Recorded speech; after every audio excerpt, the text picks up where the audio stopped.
Sustainable Strawberry Production series. In this video, we will cover the basics of crop rotation and how to implement a crop rotation plan for your strawberry operation.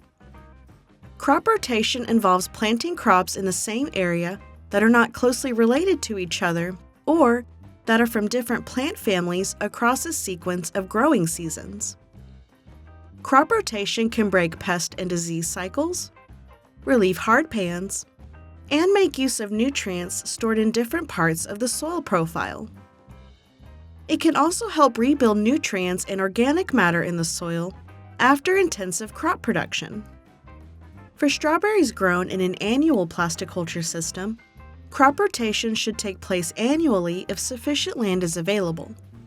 Here's an example of a strawberry grower annually rotating his strawberry fields with plantings of pumpkins and a summer cover crop mix of cowpea and pearl millet.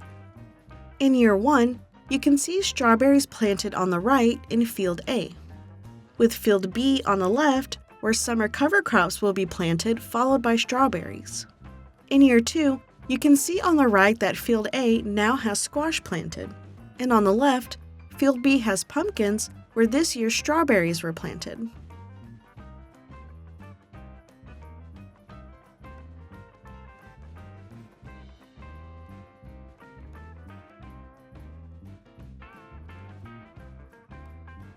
And in Field C, on your left, you'll see a planting of summer cover crops where strawberries will be planted later in the fall. Growers should avoid planting strawberries on the same ground year after year, particularly if they are not fumigating or if they are organic or low input, to keep pest and disease populations from building up over time. The greatest benefit from crop rotation is seen in rotation plans in which the cash crop, in this case strawberries, are planted on the same piece of land only once every 3 to 5 years. There are some considerations to keep in mind when deciding which crops to include in your rotation plan and where to plant them. First, you should make sure the crops you plan to include in your rotation aren't in the same family as strawberries or don't share the same pests and diseases.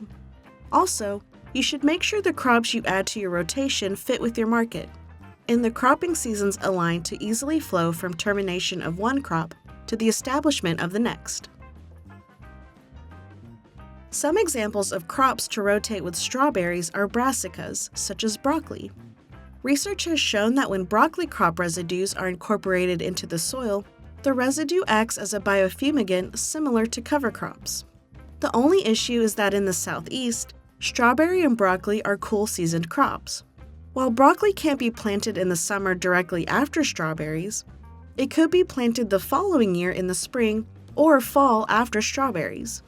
Warm-season crops such as sweet corn and pumpkins can be planted directly after strawberries and even make use of the same plastic mulch and drip irrigation.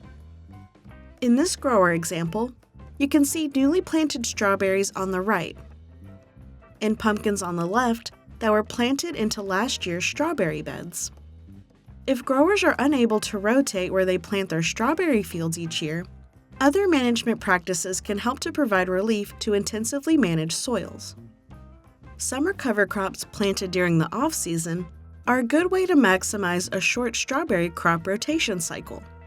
The benefits of incorporating cover crops into your rotation plan are: they don't share the same pests as strawberries, they root to different depths, they have different nutrient use requirements, with some cover crops even adding nitrogen back into the soil, and they can suppress weeds. For more information on summer cover crops for strawberry production, be sure to check out our video on this topic that will also be covered in this series. Now, let's take a look at an example of building a 3-year crop rotation plan for plasticulture strawberries. In this example, Farmer Jill has 3 fields that she can use for her crop rotation plan. She has strawberries, pumpkins, broccoli, and sweet corn as her 4 main cash crops. Let's start with Field 1. In year 1, to prepare for fall strawberry planting, Jill can plant a summer cover crop mix of cowpea and pearl millet in the spring and terminate in the summer before fall planting. As we move into year 2, with strawberry harvest winding down in the spring, Jill can then plant pumpkins in order to utilize the plastic mulch and irrigation used for the strawberries.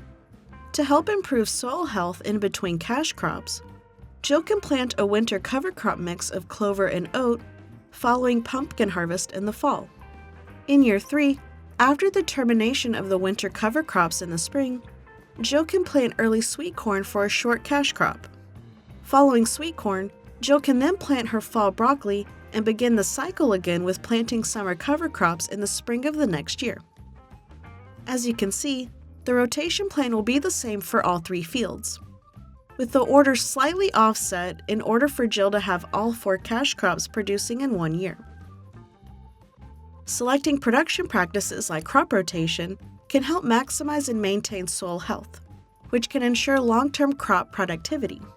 Crop rotation is also necessary if you're not fumigating your soil and can help combat soil-borne diseases by acting as a substitute for annual fumigation. Preliminary research in Arkansas has shown that there is a benefit to strawberry yields from crop rotation in unfumigated systems.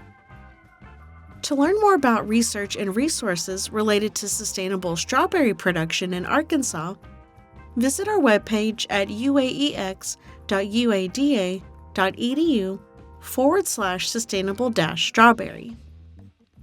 Special thank you to the Southern Sustainable Agriculture Research and Education Program for their support of this project. Thanks so much for watching.